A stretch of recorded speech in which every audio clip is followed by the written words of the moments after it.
जब सूर्यास्त के बाद आकाश को देखते हैं तो कैसा लगता है, बिल्कुल काला काला और बहुत सारे चमकते हुए इसमें बिंदु होते हैं, कुछ टिमटिमाते हुए तारे होते हैं। तो इन सबको देखने के बाद हमें फिर दिन में देखते हैं तो दिन में उसी आकाश में कुछ नहीं दिखता है, या फिर जब चंद्रमा आकाश में निकला हो, चांद हो, तो भी वो तारे धुंधले दिखाई देते हैं, बहुत कुछ स्पष्ट नहीं दिखाई देते हैं। कारण कि इन चमकीली वस्तुएं, जो भी छोटी छोटी वस्तुएं चमकीली आपको दिखती हैं, तो उनके साथ प्रतिदिन चंद्रमा को भी हम लोग देखते हैं, और अलग अलग समय पर अलग अलग आकार में चांद दिखता है। कभी ये ऐसा दिखता है तो कभी पूरा बहुत थोड़ा सा कटा हुआ दिखता है, कभी गोल दिखता है। तो चंद्रमा के आकार भी अलग अलग होते हैं। आप पूर्ण चंद्र को, मतलब पूरा चंद्रमा जो गोला आकार वाला चंद्रमा होता है, उसको हम लोग पूर्णिमा के दिन देख सकते हैं। और 15 दिन के बाद ये पुनः पूरी रात में कभी दिखाई नहीं देता है, और इसे नए चंद्र की रात्रि या अमावस्या कहा जाता है, क्योंकि उसके बाद से फिर नया चांद आने लगता है छोटे छोटे आकार में, पहले छोटा फिर बड़ा ऐसे करके आता है। कह रहा है ऐसे रात में अगर आसमान साफ है तो आप आसमान का अवलोकन बहुत अच्छे ढंग से कर सकते हैं। जबकि रात में चंद्रमा नहीं हो तो आकाश पूरी तरह से साफ दिखता हो, और सारी तारे अगर दिखते हो तो उसका अवलोकन आप बहुत बड़े दूरबीन से बहुत अच्छे ढंग से कर सकते हैं। कह रहा है क्या आपको इस बात पर आश्चर्य नहीं होता कि हम दिन के समय चंद्रमा एवं इन सभी छोटी चमकीली वस्तुओं को क्यों नहीं देख पाते? स्वाभाविक है, क्योंकि सूर्य की रोशनी तेज होती है, और तेज रोशनी होने के कारण ये छोटे छोटे जो प्रकाश वाले पिंड हैं, ये हमको दिन में दिखाई नहीं देते हैं।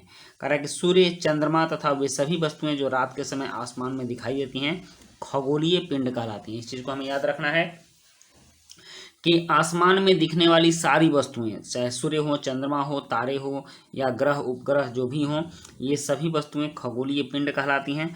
और कुछ खगोलीय पिंड बड़े आकार वाले तथा गर्म होते हैं, ये गैसों से बने होते हैं, इनके पास अपनी ऊष्मा तथा प्रकाश होता है, जिसे वे बहुत बड़ी मात्रा में उत्सर्जित करते हैं, और इन खगोलीय पिंडों को तारा कहते हैं। सूर्य भी एक तारा है।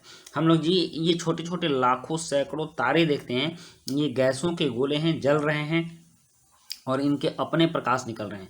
अब कह रहा है कि आप एक क्रियाकलाप कीजिए, जिससे कि आपको ये पता चलेगा कि आकाश में तारे कैसे दिखते हैं। आप एक टॉर्च ले लीजिए, और टॉर्च को, हाँ, आप एक टॉर्च ले लीजिए और टॉर्च के सामने एक मोटा कागज़ ले लीजिए। मोटे कागज़ में बहुत सारे आप छोटे छोटे छिद्र कर दीजिए, इसमें छोटे छोटे छिद्र कर दीजिए, और इस छिद्र को, इस कागज़ को टॉर्च के पास लगाकर इसको फिर टेप वगैरह से साट दीजिए। इसकी स्विच को आप बाहर नहीं रखिएगा, और उसके बाद एक कमरे में चले जाइए और कमरे में पूरा अंधेरा कर दीजिए। खिड़की के और दरवाजे जितने भी हैं सबको बंद कर दीजिए। फिर टॉर्च जलाइए, दीवार पर इसकी रोशनी को मारिए, देखिएगा छोटे छोटे बहुत सारे तारे जैसे दिखेंगे। तो बिल्कुल आकाश में जो तारे दिखते हैं वो वैसे ही दिखते हैं। और उस समय आप बॉल जला दीजिए, खिड़की खोल दीजिए, तो फिर ये तारे बहुत धुंधले दिखेंगे या नहीं भी दिख सकते हैं। तो यही स्थिति होती है कि दिन में हमें तारे नहीं दिखते हैं। तो ये क्रियाकलाप है, बहुत आसान सा है, आप इसको कर सकते हैं। और नेक्स्ट है कि रात के समय चमकते हुए अनगिनत तारे सूर्य के समान ही हैं, लेकिन हमसे बहुत अधिक दूर होने के कारण उनकी ऊष्मा या प्रकाश को हम महसूस नहीं कर पाते हैं। ये जो तारे आप देख रहे हैं, ये भी सूर्य के समान ही हैं, ये भी बड़े बड़े हैं, ये सूर्य से बड़े भी हो सकते हैं, लेकिन इनकी दूरी इतनी अधिक है कि हम इसकी न तो गर्मी महसूस कर पाते हैं और ना ही इसके प्रकाश को महसूस कर पाते हैं। कह रहा है कि आपने अवश्य ध्यान दिया होगा कि कुछ दूरी से देखने पर सभी वस्तुएं छोटी दिखाई पड़ती हैं। जैसे आप हवाई जहाज को देखिए, तो हवाई जहाज मात्र इतना सा दिखाई देता है, तो इतना सा दिखाई देता है, तो इतना बड़ा है भी तो नहीं, होता तो बड़ा है, लेकिन वो बहुत दूर होता है, जिसकी वजह से वो छोटा दिखाई देता है। तो दूर की सभी वस्तुएं छोटी दिखाई देती हैं। उसी तरह से ये तारे भी हमसे इतनी अधिक दूर हैं कि ये छोटे छोटे दिखाई पड़ते हैं। रात्रि में आसमान की ओर देखते समय आप तारों के विभिन्न समूहों द्वारा बनाई गई विविध आकृतियों को देख सकते हैं। ये नक्षत्र मंडल कहलाते हैं। और अर्सा मेजर या बिग बियर इसी प्रकार का एक नक्षत्र मंडल, लेकिन हमारे यहाँ, हमारे देश में सबसे प्रसिद्ध नक्षत्र है सप्तर्षि। आप यहाँ देख लीजिए, यहाँ 7 तारे हैं, 1 2 3 4 5 6 7, और इन 7 तारों को मिलाकर के सप्तर्षि तारा बनता है। और ये इसके जो आगे वाले 2 तारे होते हैं, सप्तर्षि के आगे जो ये दोनों तारे हैं, ये इन दोनों तारों से मिला करके एक सीधी रेखा उत्तर की ओर ले जाइए और वहाँ पर सारे तारों के बीच एक कुछ ज़्यादा चमकता हुआ तारा दिखेगा। यह तारा ध्रुव तारा है और हमेशा ये उत्तर की ओर दिखता है और कहा जाता है कि यह तारा बिल्कुल एक स्थान पर निश्चित रहता है। एक स्थान पर निश्चित इसलिए रहता है बच्चों, क्योंकि पृथ्वी तो ये गोली है और पृथ्वी के ध्रुव के पास ये तारा है। अब ये पृथ्वी कहीं भी घूमेगी तो इसके ऊपर, ठीक ध्रुव के ऊपर ये तारा है, तो ये तो हर जगह से एक ही जैसा दिखेगा और एक ही स्थान पर दिखेगा, इसीलिए यह तारा कहा जाता है कि यह हमेशा स्थिर होता है। तो आप पृथ्वी के किसी भी कोना से देखोगे तो ये आपको उत्तर की ओर ही दिखेगा और स्थिर दिखेगा, यही कारण है। कह रहा बहुत आसानी से पहचान में आने वाला है सप्तर्षि तारा और यह 7 तारों का समूह है और रात में आप इसको देखिए। कह रहा प्राचीन समय में लोग रात्रि में दिशा का निर्धारण तारों की सहायता से करते थे और उत्तरी तारा उत्तर दिशा को बताता था। ध्रुव तारा भी कहा जाता था इसको। यह आसमान में हमेशा एक ही स्थान पर रहता था और हम सप्तर्षि की सहायता से ध्रुव तारे की स्थिति को जान सकते हैं। तो मैंने बताया है कि आप इसको कैसे जान सकते हैं। अब कह रहा है कुछ खगोलीय पिंडों में अपना प्रकाश एवं ऊष्मा नहीं होती, वे तारों के प्रकाश से प्रकाशित होते हैं। ऐसे पिंड ग्रह कहलाते हैं। ओके, जैसे आप देख लीजिए, आप एक सुबह या शाम को अगर आप पूरब और पश्चिम की ओर देखें, सुबह में पूरब की ओर देखें तो एक बड़ा सा तारा आपको दिखाई देगा। ये मतलब कि वो बड़ा सा, हाँ, चमकता हुआ पिंड दिखाई देता है। ये शुक्र ग्रह है। ओके, यह पृथ्वी के नज़दीक है, इसकी वजह से ये कुछ बड़ा दिखाई देता है, गेंद की तरह दिखाई देता है। आपने क्रिकेट का गेंद देखा ना, उतना बड़ा दिखाई देता है। तो यह इसलिए दिखाई देता है क्योंकि इस पर सूर्य का प्रकाश पड़ता है और ये चमकता है, इसके पास अपना कोई प्रकाश नहीं होता। ओके, तो ये सूर्य के प्रकाश से चमकता है। तो ऐसे बहुत सारे पिंड हैं जो कि सूर्य के प्रकाश से प्रकाशित होते हैं और चमकते हैं। तो ऐसे पिंड ग्रह कहलाते हैं जो दूसरे तारों के प्रकाश से प्रकाशित होते हैं। और ग्रह शब्द अंग्रेजी में प्लैनेट से बना है और ग्रीक भाषा, ग्रह शब्द को अंग्रेजी में प्लैनेट कहते हैं और यह ग्रीक भाषा प्लेनेटाई शब्द से बना है। प्लेनेटाई का अर्थ होता है परिभ्रमक, मतलब घूमने वाला, चारों तरफ घूमने वाला। पृथ्वी हम जिस पर रहते हैं यह एक ग्रह है और यह अपनी संपूर्ण प्रकाश और ऊष्मा सूर्य से प्राप्त करती है, जो पृथ्वी के सबसे नज़दीक का तारा है। और पृथ्वी को बहुत अधिक दूरी से चंद्रमा से देखने पर यह चंद्रमा की समान चमकती हुई प्रतीत होती है, मतलब कि ये भी सूर्य के प्रकाश से प्रकाशित होती है। अब कह रहा है कुछ रोचक तथ्य है, इसको आप जान लीजिए। बृहस्पति, शनि, यूरेनस के चारों ओर छल्ले हैं। छल्ले का मतलब ये होता है कि ये जो ग्रह हैं इसके चारों तरफ एक गोला सा छल्ला बना हुआ है और ये छल्ले विभिन्न पदार्थों के असंख्य छोटे छोटे पिंडों की बनी पट्टियां हैं। ये छोटे छोटे पदार्थ होते हैं और उनसे बनी पट्टियां हैं जिससे कि ये छल्ले दिखाई पड़ते हैं। पृथ्वी से इन छल्लों को शक्तिशाली दूरबीन की सहायता से देखा जा सकता है। शनि पर भी है, ये बृहस्पति पर भी है और यूरेनस पर भी है। अब हम लोग यहाँ अध्ययन करते हैं सौर परिवार का। तो इस सौर परिवार में आप देख सकते हैं, मैंने इसको छोटा इसलिए किया है कि यह एक बार में दिख जाए।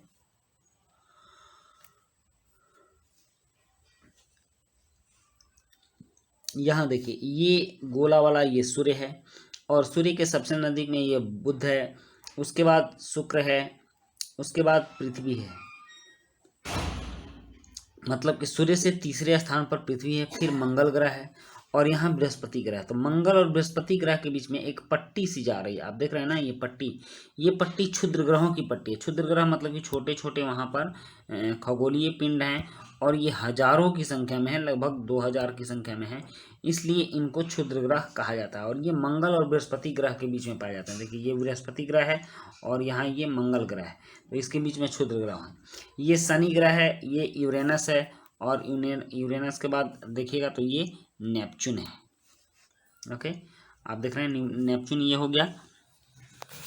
अब चलिए अब इन ग्रहों के बारे में जानते हैं।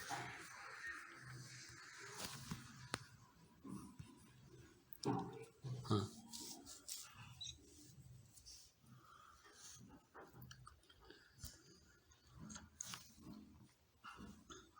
आप इन ग्रहों के बारे में जान लीजिए।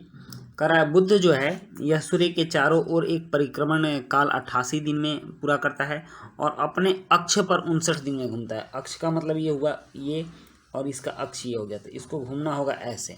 तो ऐसे 59 दिन में एक चक्कर लगाता है, जबकि ऐसे पृथ्वी मात्र 24 घंटा में अपना अक्ष पर एक चक्कर लगा लेती है। और शुक्र को देख लीजिए कि यह सूर्य के चारों ओर परिक्रमण करने में 255 दिन लगाता है और अपने अक्ष पर घूर्णन इसकी 243 दिन की है। मतलब ये जो शुक्र ग्रह है ये है शुक्र ग्रह, ये अपने अक्ष पर इसको अगर घूमना हो, इस ग्रह को अगर ऐसे, अक्ष मतलब धुरी हो गया इसका, ये धुरी, इस पर अगर इसको ऐसे घूमना है तो 243 दिन में यह चक्कर लगाती है और 255 दिन में सूर्य का परिक्रमा करती है शुक्र ग्रह। उसके बाद है पृथ्वी। तो पृथ्वी के चारों ओर एक परिक्रमण सूर्य के चारों ओर या 365 दिन में, मतलब सूर्य के चारों ओर परिक्रमा करती है 365 दिन में, और यह अपने अक्ष पर एक दिन में घूमती है और इसके चंद्रमा की संख्या भी एक है। पृथ्वी का एक चंद्रमा है जो कि पृथ्वी की परिक्रमा करता है, वो एक है। और भी बहुत सारे ग्रह हैं जिनके कि अनेकों चंद्रमा है, लेकिन पृथ्वी के चंद्रमा एक है। यह अपने घूर्णन या अपने अक्ष पर, हाँ, मंगल ग्रह को देख लेते हैं। मंगल ग्रह अपने सूर्य के चारों ओर परिक्रमण 687 दिन में करता है, मतलब कि लगभग पृथ्वी से दोगुने समय में लगभग अपने अक्ष पर यह एक दिन में घूम जाता है और इसकी चंद्रमा की संख्या 2 है। और ये जो चारों ग्रह हैं, ये चारों ग्रह आंतरिक ग्रह हैं और सूर्य से बहुत नज़दीक हैं और ये कठोर भी होते हैं, ये चट्टानों के बने हैं। अब नेक्स्ट ग्रहों को देखते हैं हम। आप देख लीजिए यहाँ बृहस्पति। तो बृहस्पति के बारे में कहा जा रहा है कि यह सूर्य के चारों ओर एक परिक्रमण 11 साल में करता है। ये है बृहस्पति ग्रह और यह 11 साल में सूर्य की परिक्रमा करता है चारों ओर। और हाँ, 11 साल 11 महीने, मतलब लगभग 12 साल लगते हैं। 11 साल ही मत कहिए, लगभग 12 साल लगते हैं इसको सूर्य की एक परिक्रमा करने में। सोच लीजिए कि यहाँ का साल 12 साल का एक साल माना जाएगा। पृथ्वी के 12 वर्ष का एक वर्ष बृहस्पति पर होता है। और अपने अक्ष पर घूर्णन 9 घंटा 56 मिनट में कर लेता है। और यह इतना बड़ा ग्रह है फिर भी अपने अक्ष पर घूर्णन मात्र 9 घंटा 56 मिनट में ही कर लेता है। काफ़ी तेज़ी से घूमता है और इसके लगभग 53 चंद्रमा हैं। बृहस्पति के कितने चंद्रमा हैं? बृहस्पति के लगभग 53 चंद्रमा हैं। अब नेक्स्ट है शनि। इस शनि ग्रह को देख लीजिए। यह सूर्य के चारों ओर एक परिक्रमण 29 साल में करता है। बाप रे, यह 29 वर्ष में एक परिक्रमा करता है शनि, और 29 साल 5 महीने में। और यह अपने अक्ष पर लगभग 10 घंटे 40 मिनट में घूम लेता है और इसकी चंद्रमा की संख्या भी 53 बताई जा रही है। हालांकि चंद्रमा की संख्या में कुछ अंतर है, आपको मैं स्पष्ट रूप से आगे क्लास में बता दूंगा। उसके बाद है, आप देख लीजिए यूरेनस और नेपच्यून। यहाँ ये यूरेनस है और ये नेपच्यून है। यूरेनस सूर्य के चारों ओर एक परिक्रमा 84 साल में करता है। यूरेनस 84 साल में एक परिक्रमा करता है,